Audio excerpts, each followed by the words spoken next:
আমি একেবারে খুব সংক্ষেপে কথা বলি, সেখানকারও ভালো লাগে। আজকে ঢাকা কথা তো আমি প্রথম যে কথাটা বলতে চাই, বাংলাদেশে অনেক রাজনৈতিক দল আছে, সব রাজনৈতিক দল দুনিয়া এবং আখিরাতের কল্যাণের জন্য কাজ করে। যারা ইসলামী আইনকে বাস্তবায়ন করার জন্য আন্দোলন করে, অর্থাৎ কোরআন এবং সুন্নাহর আইনকে বাংলাদেশে চালু করার জন্য যারা কাজ করে যায়, এসব ইসলামী দলই কেবলমাত্র দুনিয়ার কল্যাণও করতে চায়, আখিরাতের কল্যাণও করতে চায়। আপনার কোন দলকে বাছাই করবেন? যে দল শুধু দুনিয়ার জন্য কাজ করে সেটা, তার দুনিয়ার জন্য দরকার, আখিরাতের জন্য দরকার, এমন দলকে বাছাই করবেন। কোনটাকে করবেন? আমরা দোয়া করেছি, রব্বানা আতিনা ফিদ দুনিয়া হাসানাহ ওয়া ফিল আখিরাতি হাসানাহ ওয়া কিনা আযাবান্নার। আল্লাহ তুমি আমাকে দুনিয়াতে কল্যাণ দাও আর আখিরাতে কল্যাণ দাও, আর জাহান্নামের আগুন থেকে তুমি আমাকে রক্ষা করো। এই দোয়াটা করেন না? ফজরের নামাজ পড়েছেন? কারা কারা করছেন হাত উঠান তো দেখি। আলহামদুলিল্লাহ, সব নামাজি ঠিক আছে। অন্য কোনো দলের মিটিং করলে পরে হাত তুললে সব পাওয়া যাবে?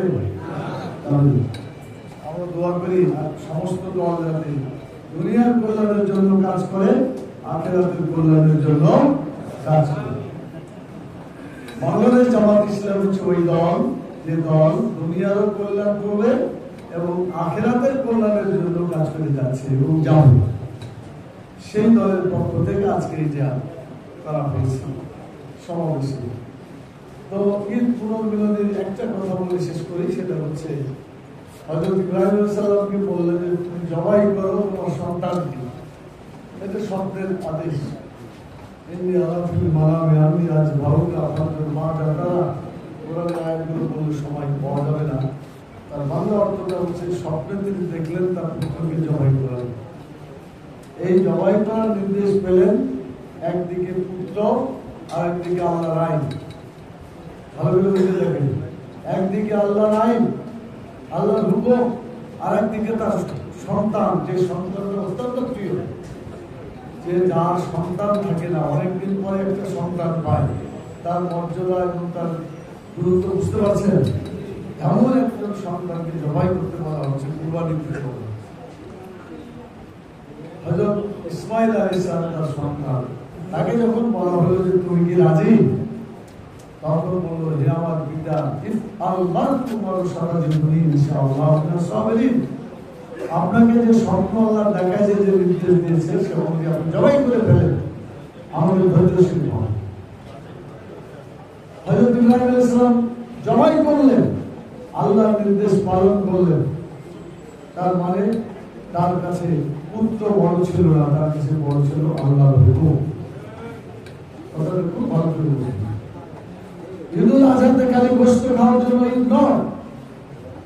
গোশত খায় আপনি যে শক্তিটা সঞ্চয় করবেন, এই শক্তি দিয়ে বাতিলকে উৎখাত করে হককে প্রতিষ্ঠা করার জন্যই আপনার আজকের এই কুরবানির ব্যবস্থা করা হবে।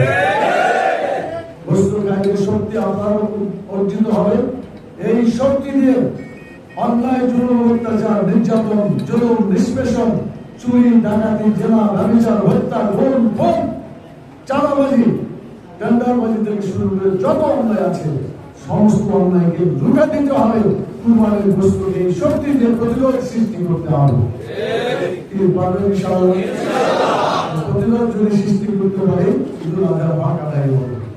আপনারা আল্লাহু আকবার ধ্বনিটা অনেকবার পেয়েছেন। আল্লাহু আকবার মানে কি? আল্লাহ সবচেয়ে বড়। দুনিয়ার কোন শক্তি বড় নয়, সবচেয়ে বড় আল্লাহ। দুনিয়ার কারো আইন বড় নয়, সবচেয়ে বড় আইন আল্লাহ আইন। এই আল্লাহ আইনকে চালু করার জন্য আল্লাহ তাআলা আমাদেরকে নির্দেশ দিয়েছেন। ইন্নাল্লাহা ইয়া'মুরু বিল আদলি ওয়াল ইহসান। নিশ্চয় আল্লাহ তাআলা তোমাদেরকে নির্দেশ দিয়েছেন যে তোমরা সুবিচার করবে এবং মানুষের উপকার করবে।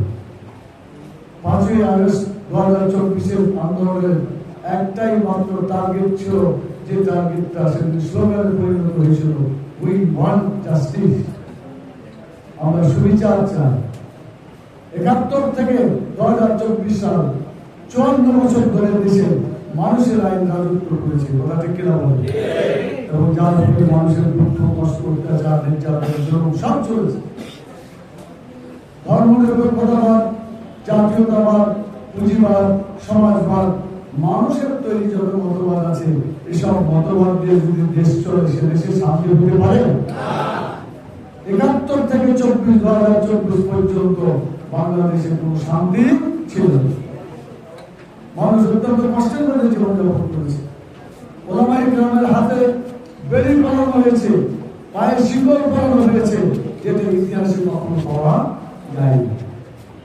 বিগত জালিম সরকার তারা খুব সুন্দর করে বলেছিল, কি বলেছিল?